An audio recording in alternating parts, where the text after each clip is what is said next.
you all in this wonderful session. And I've seen you after a long time, guys. So today we are going to learn about the COVID-19 cases rise in India. We know कि अभी जो recent scenario है उसमें हम देख रहे हैं कि कोविड-19 के केसेस काफी ज्यादा इंडिया में जो है वो बढ़ रहे हैं and it is making a come back, right? तो let's discuss more about it कि कौन से ऐसे नए स्ट्रेन्स हैं जो आए हैं।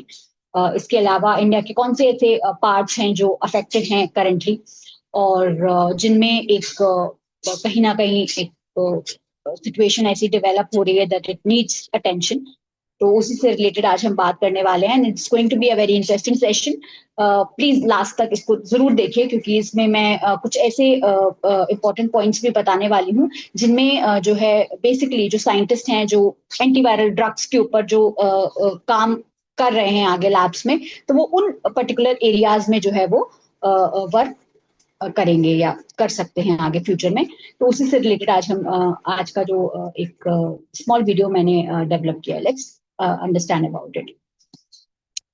तो कोविड की जब हम बात करते हैं तो अगर हम इंडिया मैप को देखें तो उसमें अभी जो करंट सिनेरियो चल रहा है उसमें टोटल अभी अभी के केस में 2710 केसेस करंटली रिपोर्टेड हैं, राइट? और अभी आज ही कुछ एक न्यूज चैनल और कुछ पब्लिश्ड डेटा के थ्रू ये पता चला है कि चंडीगढ़ में अभी रिसेंटली एक डेथ हुई है और it's an alarming situation currently. और दिल्ली के केसेस की जब हम बात करें तो 294 केसेस अभी तक रिपोर्टेड हैं दिल्ली में। और वेस्ट बंगाल की जब हम बात करते हैं तो 116 केसेस जो है टिल नाउ डेवलप हो चुके हैं। गुजरात की बात करें तो 223 केसेस हैं और महाराष्ट्र की बात करें तो 424 केसेस हैं। कर्नाटक और तमिलनाडु की जब हम बात करते हैं तो 148 केसेस जो हैं वो टिल नाउ डिजाइन हुए हैं। केरला की जब मैं बात करती हूँ तो 1147 केसेस जो हैं करंटली आए हैं। तो इस तरीके से इंडिया के मोस्ट ऑफ द पार्ट्स जो हैं दे आर गेटिंग अफेक्टेड और अलार्मिंग सिचुएशन तो अभी इतनी है क्योंकि काफी सारे ऐसे एरियाज हैं जहाँ पे मॉर्बिडिटी भी देखी गई है, मोर्टेलिटी केसेस भी जो है वो राइज हो रहे हैं एंड केसेस तो डेफिनेटली जो धीरे धीरे आप देख रहे हैं तो डेवलप होते जा रहे हैं। तो चलते हैं आगे और इसका एक इलैबोरेटिव व्यू लेते हैं और जानते हैं कि किस तरीके से जो ministry of health and family welfare government of India इनके थ्रू एक डिजाइंड डेटा है जिसमें उन्होंने पर्टिकुलर स्टेट्स के बारे में बताया है कि कौन से स्टेट्स हैं जिनमें जो एक्टिव केसेस हैं वो डेवलप हो रहे हैं, कहाँ कहाँ ऐसे जो एरियाज हैं जहाँ पे डेथ केसेस भी आते जा रहे हैं। तो जहां मैं आंध्रा की बात करूं, आंध्र प्रदेश से स्टार्ट करते हैं और आंध्र प्रदेश की जहां मैं बात करती हूं तो टोटल 16 केसेस हैं जिसमें से 3 केसेस जो हैं वो चेंज हुए हैं, आई मीन 3 केसेस और राइज हुए हैं कल ही में, राइट? तो ये डेटा अराउंड कल तक का एक कंपाइल्ड डेटा है जो मैंने आज इसमें इंक्लूड किया है। और अरुणाचल प्रदेश की जहां मैं बात करूं तो वहां पे 3 केसेस जो हैं वो एक्टिव हैं, टिल नाउ कोई मोर्टेलिटी रेट वहां पे नहीं देखा गया है। असम की मैं बात करूं तो वहां पे अभी 2 केसेस हैं और 2 केसेस कल ही जो है वो राइज हुए हैं। चंडीगढ़ की जहां मैं बात करती हूँ तो चंडीगढ़ का डेटा जो है वो मैंने अभी देखा है, एक केस है और एक डेथ भी अभी हुई है recently. It's a 40-year-old person who has undergone death in Chandigarh because of COVID. तो ये एक सिचुएशन थी। इसके अलावा छत्तीसगढ़ की जहां मैं बात करूं तो वहां 3 एक्टिव केसेस हैं। दिल्ली का जो रेशियो है दैट इज राइजिंग टू 294 और अराउंड 56 केसेस जो हैं वो कल ही में बढ़े हैं। एक डेथ भी जो है वो सामने आई है दिल्ली की जहां मैं बात करती हूँ। गोवा की मैं बात करती हूँ तो गोवा में 7 केसेस हैं जिनमें से जो है वो कोई भी मॉर्बिडिटी या आप कह सकते हैं मोर्टेलिटी अभी नहीं नोटिस हुई है। गुजरात की जहां मैं बात करूं वहां पे भी काफी केसेस जो हैं वो आ रहे हैं। 223 केसेस अराउंड डेवलप हो चुके हैं। 33 केसेस जो है वो कल ही जो है वो बढ़े हैं। हरियाणा की जहां मैं बात करती हूँ तो वहां 20 केसेस हैं और 6 केसेस जो है वो वहां बढ़े हैं। जम्मू एंड कश्मीर की जहां मैं बात करती हूँ तो वहां पे एक केस जो है वो बड़ा है। कर्नाटक की जहां मैं बात करती हूँ तो 148 केसेस जो है वो वहां पे हैं और जिनमें से 22 केसेस जो है वो बड़े हैं और एक जो केस है वो मोर्टेलिटी का वहां पे डेवलप हुआ है, एक डेथ हो चुकी है। केरला की जहां मैं बात करती हूँ, केरला में काफी सारे ऐसे केसेस हैं जो डेवलप हो रहे हैं। अराउंड 1147 केसेस जो है वो वहां आ चुके हैं। 227 केसेस कल ही जो है वो बढ़े हैं। तो काफी ऐसे जो एक्टिव केसेस हैं वो बढ़ते चले जा रहे हैं। तो कहीं ना कहीं जो है वो अभी जो सिचुएशन है वो एक पीक को एक डिजाइन कर रही है, बट अकॉर्डिंगली आई थिंक चीजें संभल सकती हैं। बट मोर्टेलिटी रेट भी बढ़ रहा है, तो इट नीड्स अटेंशन। तो अब मैं जहां बात करती हूँ एमपी की, तो एमपी में जो है वो 10 एक्टिव केसेस हैं, जिनमें से एक जो है वो कल ही जो है वो केस बढ़ा है। महाराष्ट्र की जहां मैं बात करती हूँ तो वहां पे 424 केसेस हैं, जिनमें से 40 केस जो है वो अभी बढ़े हैं, और 2 मोर्टेलिटी जो है जो 2 डेथ रेट्स हैं वो इंक्रीज हुए हैं। मिजोरम की जहां मैं बात करती हूँ तो 2 एक्टिव केसेस हैं, 2 केसेस जो है वो बढ़े हैं। उड़ीसा की जहां मैं बात करती हूँ तो 5 केसेस हैं, जिनमें से एक केस जो है वो बढ़ा है। पुडुचेरी 35 एक्टिव केसेस रहे हैं, जिनमें से 10 केसेस जो हैं वो बढ़े हैं। पंजाब की जहां मैं बात करती हूँ तो वहां पे 4 एक्टिव केसेस हैं और 4 जो है वो केसेस इंक्रीज हुए हैं। राइट। तो इस तरीके से राजस्थान की जहां मैं बात करती हूँ तो वहां पे 51 केसेस हो गए, 51, और जिसमें से 15 जो है वो केस कल बढ़े हैं। राइट। सिक्किम की जहां मैं बात करती हूँ, अभी कोई केस वहां पे नोटिस नहीं हुआ है। तमिलनाडु की जहां मैं बात करती हूँ तो वहां 148 केसेस जो है वो हो चुके हैं, जिनमें से 27 केसेस जो है वो इंक्रीज हो चुके हैं। तेलंगाना की जहां मैं बात करती हूँ तो 3 केसेस वहां पे डेवलप हुए हैं। उत्तराखंड की जहां मैं बात करती हूँ, नैनीताल और उत्तराखंड में ना 2 केसेस जो है वो एक्टिव केसेस हैं, जिनमें से एक केस अराउंड कम हुआ है, that person has been hospitally discharged. Right. Uttar Pradesh की जहां मैं बात करती हूँ, यूपी की, वहां पे 42 केसेस अभी तक डेवलप हुए हैं, सामने आए हैं, और उनमें से 3 केसेस जो है वो कल ही बढ़े हैं। राइट। और वेस्ट बंगाल की जहां मैं बात करती हूँ तो वहां पे 116 केसेस एक्टिव हैं करेंटली, और 59 केसेस जो है वो कल ही इंक्रीज हुए हैं। ओवरऑल जो सिचुएशन है इंडिया की, वो उसमें 2710 केसेस जो है वो सामने आ रहे हैं, एंड 511 केसेस कल ही जो है वो इंक्रीज हुए हैं, और 7 डेथ्स कहीं ना कहीं इंक्रीज हो जो है वो सामने आ गई। तो I think it's a situation which needs to be attentively measured. और अब बात करते हैं उन स्ट्रेन्स की, बेसिकली कि जहां पे जो है वो ये केसेस जो है वो सामने आ रहे हैं। तो जब मैं बात करती हूँ एक स्ट्रेन की जो इंडिया में रिपोर्ट हुआ है, जो कि है NB11, ठीक है, जो तमिलनाडु में रिपोर्ट हुआ है। ये जो वेरिएंट है स्टूडेंट्स, ये कहीं ना कहीं जो है, ये वेरिएंट की सिम्टोमेटिक है टू अर्लियर ओमिक्रॉन। जो पहले के जो ओमिक्रॉन स्ट्रेन्स हैं उनसे कहीं ना कहीं सिमिलरिटीज इनमें देखी गई है, जिसमें थ्रोट शॉट, जो कि माइल्ड सिम्टम्स में ही इंक्लूडेड था, गला सूखा रहना, माइल्ड फीवर, फैटीग, और नेजल कंजेशन है। आप देख सकते हो कि कहीं ना कहीं जो नेजल डिस्चार्ज है उसके थ्रू कंजेशन, हेडेक है, सर में दर्द होना, stomach related issues, reduced appetite, nausea, और ये सारी चीजें जो है वो सामने आई हैं। तो जब इस स्ट्रेन की जहां मैं बात करती हूँ, तो क्या ऐसी इंपॉर्टेंट पॉइंट है, कौन सा ऐसा मेन पिन पॉइंट है जहां पे ये स्ट्रेन जो है वो म्यूटेशंस जहां पे हुई हैं, जिसके कारण ये वायरस जो है वो इसकी ट्रांसमिसिबिलिटी इंक्रीज हो रही है। तो ये है स्पाइक प्रोटीन। स्पाइक प्रोटीन जो है ना, वहां पे म्यूटेशंस हो गई हैं, उसके कारण जो है वो ट्रांसमिसिबिलिटी बढ़ गई है, और इम्यून इवेजन जो है वो वहां पे डेवलप हो रहा है। Let's move ahead and understand more about.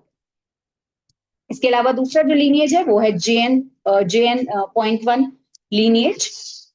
Right. और इसकी जहां मैं बात करूं तो ये 1.5 टाइम्स मोर इन्फेक्शियस है, काफी इन्फेक्शियस स्ट्रेन जो है ये डेवलप हुआ है JN.1 लीनिएज। और अभी तक जो 257 जो केसेस जो एक्टिव कोविड केसेस हैं, वो it is because of JN.1 lineage. और इसी पर्टिकुलर स्ट्रेन के 100 केसेस जो है वो दिल्ली में डेवलप हुए हैं, 400 केरला में, जो कि जिसमें काफी अलार्मिंग सिचुएशन है। अराउंड 147 केसेस जो है वो आ चुके हैं, और 750 केसेस जो है वो अक्रॉस द कंट्री जो है वो अभी इसी पर्टिकुलर लीनिएज के सामने आ रहे हैं। तो केरला डेफिनेटली एक अलार्मिंग सिचुएशन है वहां पे, महाराष्ट्र में है, तमिलनाडु में है, these are becoming the hotspots. इसके अलावा मुंबई, पुणे और ठाणे, जो मुंबई एरियाज हैं, महाराष्ट्र के जो एरियाज हैं, वहां पे भी काफी एक्टिव केसेस जो है वो सामने आ रहे हैं। तो students let's move ahead and understand more about the mutations जो कि डेवलप हो रही हैं NB 1.8.1 म्यूटेशंस। तो जब हम इन म्यूटेशंस की बात करते हैं तो इन म्यूटेशंस पे कई सारे ऐसे पॉइंट्स हैं जो आ रहे हैं। अब म्यूटेशंस की जहां मैं बात करूं तो पहला म्यूटेशन जो है आप देख सकते हैं T22N, बेसिकली ये एक म्यूटेशन है। हम जानते हैं कि जो कोविड है उसका जो रिसेप्टर है that is ACE2 receptor. ACE2 जो है रिसेप्टर है, इसी से वायरस जो है वो अटैच होता है और बॉडी में एंटर होता है, आगे अपनी जो रेप्लिकेशन है, इन्फेक्शियस साइकिल है उसको लेकर आता है और इन्फेक्शन कॉज करता है। तो बेसिकली ये जो म्यूटेशन जो ये अभी सामने आ रहा है T22N, तो ये जो म्यूटेशन है वो रिसेप्टर बाइंडिंग साइट पे डोमेन पे जो है वो डेवलप हुआ है। RBD भी बोलते हैं इस डोमेन को। तो इस डोमेन में जो है वो ये वायरस का जो ये म्यूटेशन है ये पर्टिकुलरली डेवलप हुआ है। और यही जो RBD है यानी रिसेप्टर बाइंडिंग डोमेन है, यही रिस्पॉन्सिबल होता है वायरस को जो है वो ACE2 जो रिसेप्टर है उससे अटैच जो है वो इसी पर्टिकुलर डोमेन के थ्रू जो है वो होता है ह्यूमन सेल्स में। तो यहीं पर जो है वो ये म्यूटेशन हुआ है जिसके कारण ये NB 1.8.1 जो ये स्ट्रेन है ना, ये आया है। इसके अलावा सेकंड म्यूटेशन है दैट इज F59S। जो ये म्यूटेशन है वो कहाँ, RBD, ये भी रिसेप्टर बाइंडिंग डोमेन में डेवलप हुआ है। और इसमें जो वायरस है उसकी जो एबिलिटी है ACE2 रिसेप्टर से बाइंड करने की, वो कहीं ना कहीं अफेक्ट हो रही है। इसके अलावा G184S, ये म्यूटेशन जो है वो RBD यानी रिसेप्टर बाइंडिंग डोमेन के आसपास है और ये वायरस की जो इन्फेक्टिविटी है उसको इन्फ्लुएंस कर रहा है। इसके अलावा जो फोर्थ म्यूटेशन है दैट इज A435S, ये म्यूटेशन जो है वो RBD, ये भी रिसेप्टर बाइंडिंग डोमेन जो है वहीं पर डेवलप हुआ है। और इसके कारण जो है जो ACE2 रिसेप्टर है उससे जो वायरस की जो बाइंडिंग अफिनिटी है वो इंक्रीज हो रही है। जितनी ज्यादा बाइंडिंग अफिनिटी इंक्रीज होगी उतनी आसानी से जो है जो वायरस है वो एंटर करेगा बॉडी में और इन्फेक्शन कॉज करेगा। तो ये सारे म्यूटेशंस जो हैं वो कहीं ना कहीं आ रहे हैं। और यही जो म्यूटेशंस हैं बेसिकली जो RBD डोमेन है, ये एक बहुत एप्ट टारगेट हो सकता है फॉर द एंटीवायरल्स, यानी जो भी एंटीवायरल ड्रग्स जो आगे डेवलप होंगे उनमें ये जो आपका जो RBD डोमेन है इसको टारगेट किया जा सकता है। So let's move ahead and understand more about other mutations.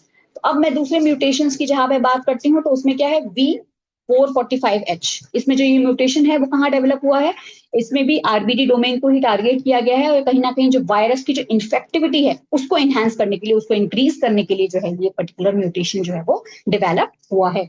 Next है T478I। ये जो म्यूटेशन है वो RNA बाइंडिंग डोमेन पे ही डेवलप हुआ है और इसने एंटीबॉडी जो न्यूट्रलाइजेशन है उसके रिडक्शन के लिए रिस्पॉन्सिबल है। बेसिकली जो एंटीबॉडी जो कि कहीं ना कहीं जो उसके अगेंस्ट जो एंटीबॉडीज बन रहे हैं उसको रिड्यूस करने के लिए, उसके रिडक्शन के लिए जो है ये पर्टिकुलर म्यूटेशन RBD में डेवलप हुआ है।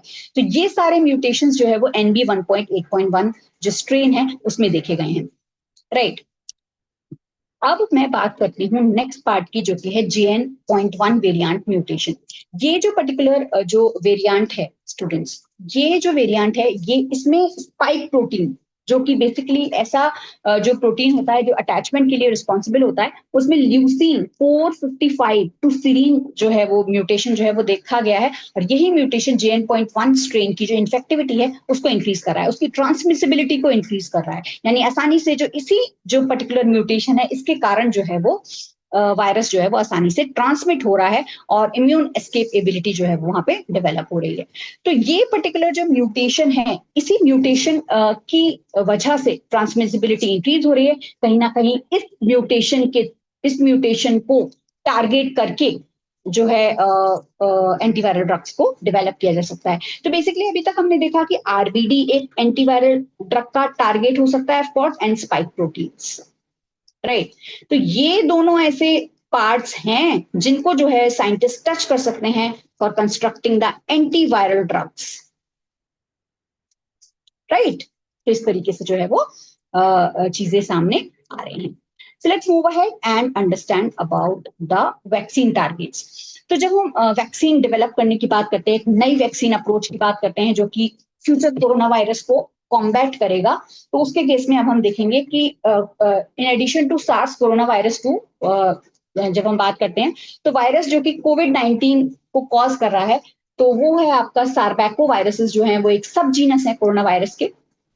तो ये इस पर्टिकुलर सार्बैको जो वायरस है, इसके 8 डिफरेंट वर्जन्स देखे गए हैं आरबीडीज़ यानी रिसेप्टर बाइंडिंग डोमेन्स के 8 डिफरेंट वर्जन्स को देखा गया है, जिनको नैनो पार्टिकल्स के थ्रू टारगेट करके नई वैक्सीन्स को डेवलप किया जा सकता है, एंटीबॉडीज को डेवलप किया जा सकता है टू रिकॉग्नाइज दोज रीजन्स, ताकि उन रीजन्स को रिकॉग्नाइज किया जा सके और फर्दर जो है वो